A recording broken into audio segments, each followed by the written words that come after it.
باش يجاوبك بعدين نجاوبك شوي. لا نحب نحكي مع كريم. ابو تريك ملاعب كبير ولا الناس كلمته مسموعه ولا هكا ولا البارح سمعتوا اش قال؟ راهو اللي يقولوا الناس الكل تقول مش كل تونس مش مدرب. سمح نحكي لك، نحن الكلام اللي قاله ابو تريكه قلناه نحن في الاميسيون هذه قبل من 10 سنين الاخرانيين. ما خرجتش موهبه من بعد الشيخاوي والدراجي والمساكني والخزري. توا الجيل هذايا ما فماش ملاعبي كيفهم اللي باش يعمل لك الفارق.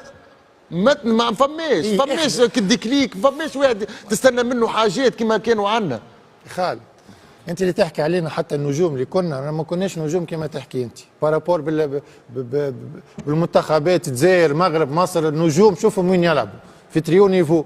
نحن اللي عندنا نجوم محليين. لا نحكي لك كريم سامحني نحكي لك هذوما الملاعبين نحكيك عليه شيخاوي ودراجي ومساكني ينجموا معناتها في اي وقت كما الدراجي. نعطيك شويه تاريخ. الدراجي في الكوب دي مود ديميناتوار بلال معانا ماركي لك بونتو ضد نيجيريا في نيجيريا. المساكني ضد الجزائر ضد نيجيريا ضد المغرب. شيخاوي كيف نذكروا كل كوب دافريك اللي مع كوب دافريك مع الامير في 2008 الهدف اللي سجلوا. معناتها ما عندناش نحن محرز معناتها توا تحكي عليهم جابوا لك كوب دافريك.